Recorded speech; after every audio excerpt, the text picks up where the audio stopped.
Hey YouTube, this is Real Talk with Scotty B. They're spying on you. This is Why New Cars Suck, Part 2. So grab your tinfoil hat and let's dive in. Now, something I didn't really plan to talk about in the last video, mainly because my cars don't have this stuff. We all know with the cell phones, certain apps that you have. Now, I call this the nightmare rectangle. All the apps will track and sell your data. So will other devices that you have. It's all known. I know some of you are like, it doesn't matter. Everyone downloads this stuff. Everyone shares data. They buy it. Oh, well, I like my targeted ads. Well, you might want to rethink that. Now your car, these new modern cars, are doing the same thing. So let's just start. I'm going to be doing some panning back and forth with some of the articles here. We're going to link all of them in the description. But we'll start with Florida man. Florida man sues Toyota for $5 million because his car tracked and shared his information without his knowledge. This is going through federal court. So why he sued them was when he bought his car, he did not know this, but he was automatically enrolled in Toyota's driver sense or whatever program. And when he paired his phone to the car, that initiated the system of it logging and tracking and harvesting his data. He went to get like an insurance profile and update his insurance policy. So when he went to them, he found out that they told him they already had a profile on him. And it was all of his driving records and data harvested from the Toyota program. And that affected his rates. So he was not happy about that. And to his knowledge, he did not opt into this. Now, however, apparently you can opt out. Now, I've heard, though, the minute you download the app, even if you opt out of it, it still records your data. So that's kind of unnerving to hear that people are like, hey, it's still recording even though I chose not to be involved in it. Now, that's Toyota that's doing this. But so are 15 other brands. And the 15 other brands almost seems like it's practically all the manufacturers. So there's this article from Consumer Reports, and it's, your car may be spying on you, and here's how to stop. I think it's a good article. You guys should take a look. I think it's a good idea to be aware of this, especially if you're going to buy a new car or you're buying a used, more modern car, especially that has some of these safety features, things like OnStar. I think Honda Sense is another one. But yeah, all of them that have these programs or these things that, if you get in an accident, hit the button, all these things, they track and follow the car. And when you connect your cell phone to the car, it harvests more data. Now, I know some people are like, well, why should we be concerned about this? This isn't a big deal. You really should be. They are literally selling this information to massive data brokers who are then selling it to insurance companies. The one company, let me go back through here real quick. I think it's called LexisNexis Risk Solutions, has made boku money off this, off of selling our data. Mine probably too. And the woman behind the camera, and probably all of you driving these cars probably have no clue that your data is being sold and someone's making millions of dollars off of it. And it's, in my opinion, some people are like, put the tinfoil hat on. Oh my God, they're tracking us. They're going to do something bad to us. Mainly, quite frankly, I think that if you opt in, you should get royalties. Pay me for my data. If that's the way it's going to be. And on top of it, people's insurance rates are going up. Think about it. How many of you, check your insurance rates. How much of your rates gone up? We can talk about the inflation, things like that, things hitting the economy, these natural disasters. That's the excuse they're using why they've gone up. And the last number I saw that it was something like 5% annually increases in car insurance and homeowners insurance over the last couple of years. Start adding that up, that's a lot. But now that you have this other element of the data being sold, a complete profile of your driving habits, and they even look at hard braking as a bad thing. So even if you stop to avoid an accident, there's a ding against you. And what they're calling this is they're calling this like a social credit score. I know China, they have the social credit score, but in some sense, if private businesses are doing it to, kind of modify your behavior, that's kind of the same thing. they're also using data that, like, if you drive at night a lot, that dings you. Where you live, how much money you make. I mean, all these things, these are serious things. They're adding all this stuff up to make a profile on you and either raise your costs because they see you as a risk. There's only 3 states that actually kind of force these automakers to not collect your data, and one of them is California. I mean, that's great. North Carolina, good job, and also Rhode Island. But it's only 3 states that are kind of forcing them not to do this, or be more transparent so you can opt out.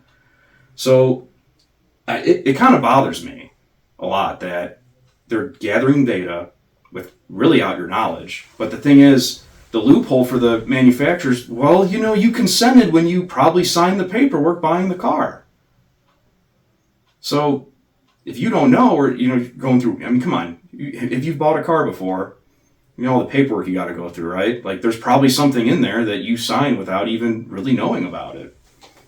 Not to mention 15 car brands. The funniest one, I think, is Toyota or Mitsubishi. It says right here, their roadside assistance app, Road Assist Plus, is partnered with towing companies, but it was also developed with this Nexus Lexus risk solution company, and they take the data and they gather, like I said earlier, right here, hard braking, nighttime driving, highway, also local speeding events. So, maybe you were in the area that something happened, and they just associate that you were a part of it. That's kind of scary. But yeah, they add all this stuff up and they sell it to insurance companies. So it's just something to think about. Maybe don't connect your phone to the car. Maybe don't download the app.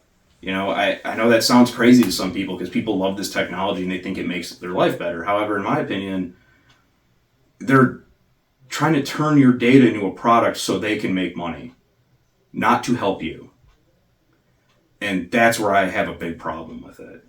I mean, I do care about my privacy, but also at the same time, I don't want someone making money off me and then to weaponize it against me.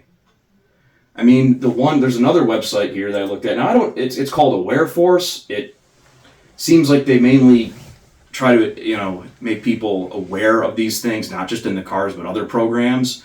Some of their stuff, it was like you kind of had to pay for it to get newsletters and stuff. So I don't know. I haven't used it. But they go through many of the brands, and my favorite right here is, it's kind of funny, Tesla. Like, they record everything. There's cameras all over the car. And apparently, in 2023, employees were caught sharing the private footage and joking around about it. I don't like that idea. And plus, their opt-outs are so vague, maybe you can't even find it. But maybe if you're buying a Tesla, you're into all this, cool super future technology. Oh, we're living like Blade Runner. Well, yeah, we are going to be in a cyber tech dystopia if we keep allowing these corporations to do this. And I mean, here's one that's funny. Like, you pay Tesla to watch you, and then, you train the AI at the same time. Like, well, why aren't you getting a discount? Why aren't you getting paid? Like, I mean, it's just ridiculous to me. But yeah, pretty much all these companies have a system that watches you, and they sell the info. So that's kind of just what I wanted to make everybody aware about, and I think you should research it, read some of these articles. Maybe you think it's not a big deal, but it's something to be aware about if you're going to purchase a new car or really any modern vehicle. I mean, OnStar does also track all this stuff too. The microphones are on. They record everything. Actually, funny story, OnStar has probably been in GM vehicles since 2008. When I was going to my technical school, and we had a guy in our class who was, he was a little tinfoil hatty, he was real worried about a lot of, not trying to make fun of anyone about conspiracy theories. I mean, then again, how many of you have been on the wild ride for the last couple of years, and many of these things just end up being true. But, he was talking about this stuff early on, and I kind of rolled my eyes and thought, whatever, they're not doing that much tracking. If you're not paying for OnStar subscription, it's not working. So he didn't like the concept that it was even in his car, so he's like, I'm just going to unplug this module and remove it. and he unplugged the module, and 2 days later he got a letter in the mail saying that he needed to take his car immediately to a GM dealer to have it inspected because a safety issue with the computer system arose.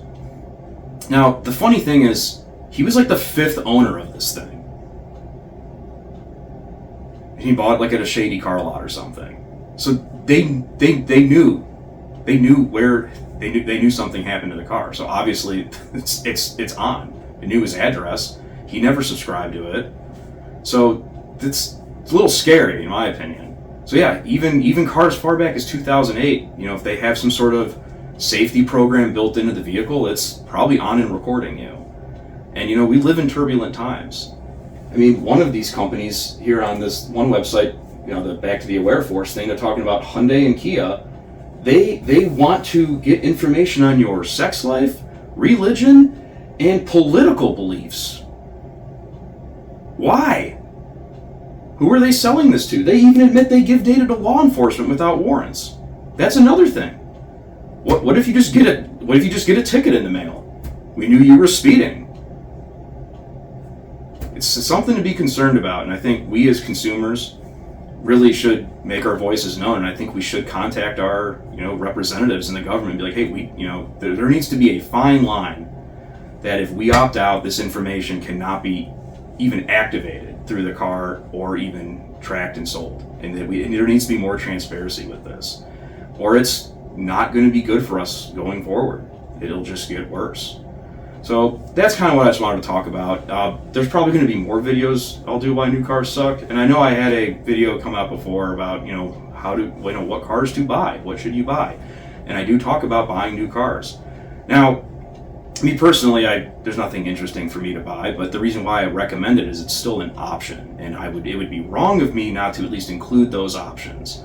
I'm going to probably do another video here about what cars I buy, what I like, my reasonings for it, and how it's saved me money and kept me from having a car loan, but still having good, nice, reliable cars. So we'll do a video on that soon. Again, thank you for watching. Do the thing, like and subscribe. Appreciate it. But yeah, thank you.